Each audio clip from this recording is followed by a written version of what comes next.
Everyone, welcome to ARV classes, which is a one-stop solution for almost every subject. तो आज हम discuss करेंगे NCERT का standard 7 का एक और चैप्टर 3 जो कि है इलेक्ट्रिसिटी।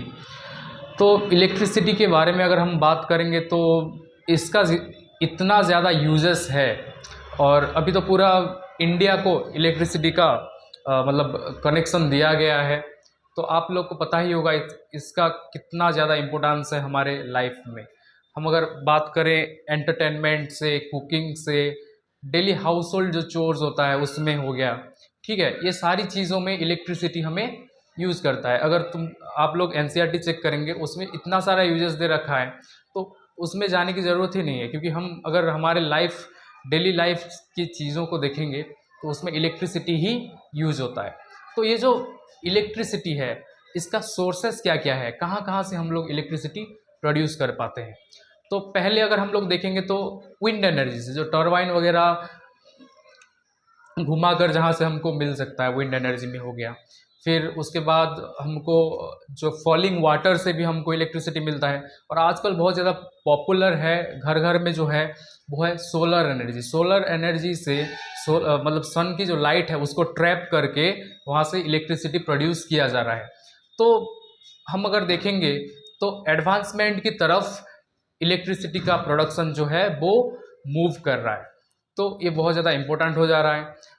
तो ये जो इलेक्ट्रिसिटी है ये प्रोड्यूस कैसे होता है ये हम लोग जान चुके हैं।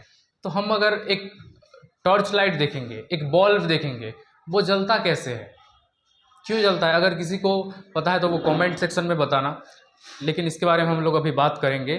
तो ये जो टॉर्च होता है ना, आप लोग अगर उसका जो स्विच होता है उसको स्लाइड करेंगे ना तो बल्ब ग्लो होता है, और उसको पहले वाला पोजीशन में, उसका जो स्विच का पहले वाला पोजीशन में ले आएंगे तो वो जो टॉर्च ग्लो करना बंद कर देता है। तो ये जो टॉर्च या फिर लाइट जो है, वो बल्ब जो है वो ग्लो क्यों कर रहा है, क्योंकि इस टॉर्च लाइट के अंदर एक चीज़ होता है जिसका नाम है सेल।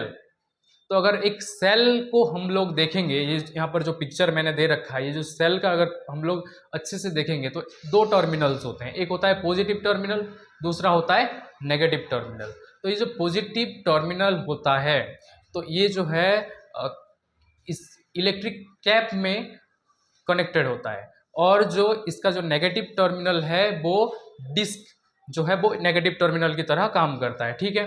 तो ये तो हमको पता चल गया कि इलेक्ट्रिक सेल होता है जिसमें से कि मतलब केमिकल एनर्जी जो है वो इलेक्ट्रिकल एनर्जी में कन्वर्ट हो जाता है और वहाँ से बल्ब ग्लो होना स्टार्ट होता है। तो अगर हम लोग देखेंगे तो कुछ कुछ चीज़ों में, कुछ कुछ टॉर्च लाइट में भी एक से ज़्यादा सेल्स भी होते हैं कि नहीं होते। तो एक से ज़्यादा सेल्स अगर ऑर्डरली प्लेस किया जाएगा ना एक लाइट में तो वहाँ पर भी बल्ब ग्लो होता है। तो जब एक सेल का पॉजिटिव टर्मिनल दूसरे सेल का नेगेटिव टर्मिनल के साथ ज्वाइन होता है तो वहाँ से भी इलेक्ट्रिसिटी प्रोड्यूस होता है। तो ये combination of cells, combination of two और more cells is called battery. कभी कभी हम लोग बैटरी को भी सेल बोल देते हैं, और ये सही भी है, कुछ गलत नहीं है। लेकिन अगर हम लोग टेक्निकली देखेंगे ना तो एक से ज़्यादा सेल्स अगर ज्वाइन होंगे ऑर्डरली उसको हम लोग बैटरी कहते हैं, ठीक है।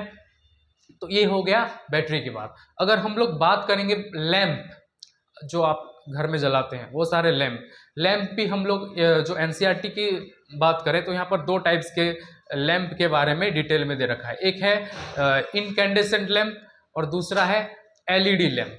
इनकैंडेसेंट लैंप के बारे में अगर आप लोग को पता है तो इनकैंडेसेंट लैंप पहले बहुत ज़्यादा यूज होता था, आजकल एलईडी लैंप भी यूज हो रहा है। तो इनकैंडेसेंट लैंप और एलईडी लैंप में डिफरेंस यह है कि इनकैंडेसेंट लैंप में एक फिलामेंट होता है बट एलईडी लैंप में फिलामेंट नहीं होता।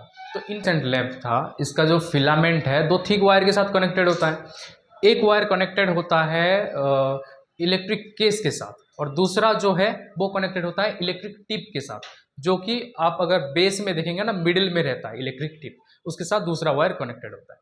लेकिन जो एलईडी की बात करें जिसका कि फुल फॉर्म होता है लाइट एमिटिंग डायोड, ये बहुत ज़्यादा इंपॉर्टेंट है, आजकल बहुत ज़्यादा यूज हो जा रहा है मतलब एलईडी। तो इसमें ना फिलामेंट नहीं होता।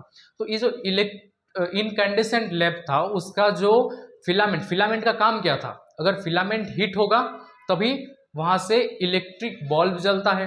लेकिन एलईडी में फिलामेंट नहीं होता इसमें, लेकिन दो टर्मिनल्स होते हैं, एक होता है पॉजिटिव टर्मिनल और एक होता है नेगेटिव टर्मिनल। तो पॉजिटिव टर्मिनल जो है वो लॉन्गर वायर के साथ कनेक्टेड होता है और जो नेगेटिव टर्मिनल है वो शॉर्टर वायर के साथ कनेक्टेड होता है। तो ये हम लोग लैंप्स के बारे में बात कर लिए। लेकिन अगर हम लोग अभी कुछ मटेरियल्स के बारे में बात करेंगे, जिसमें एक होता है इंसुलेटर, दूसरा होता है कंडक्टर। इंसुलेटर को हम लोग पुअर कंडक्टर भी कभी कभी कह देते हैं। तो ये जो कंडक्टर, इंसुलेटर, इनके बारे में जो आप लोग सुने हैं, ये है क्या? Conductor are those materials through which electricity passes smoothly.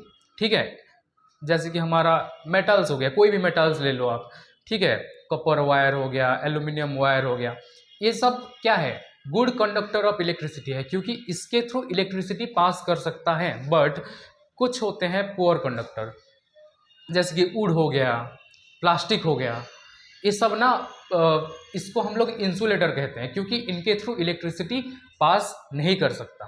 तो ये था पार्ट 1 आज इलेक्ट्रिसिटी का। हम लोग आगे भी डिस्कस करेंगे, इसके बहुत सारे कॉन्सेप्ट्स अभी भी बाकी है कि इलेक्ट्रिक सर्किट कैसे बनता है, ठीक है, तो हम लोग कैसे सर्किट बना सकते हैं। आई होप आप लोगों को ये वीडियो पसंद आया होगा और इन्फॉर्मेशंस मिला होगा इलेक्ट्रिसिटी के बारे में। ऐसे ही वीडियोस देखने के लिए लाइक, शेयर और सब्सक्राइब कीजिए हमारे चैनल को। Thank you very much.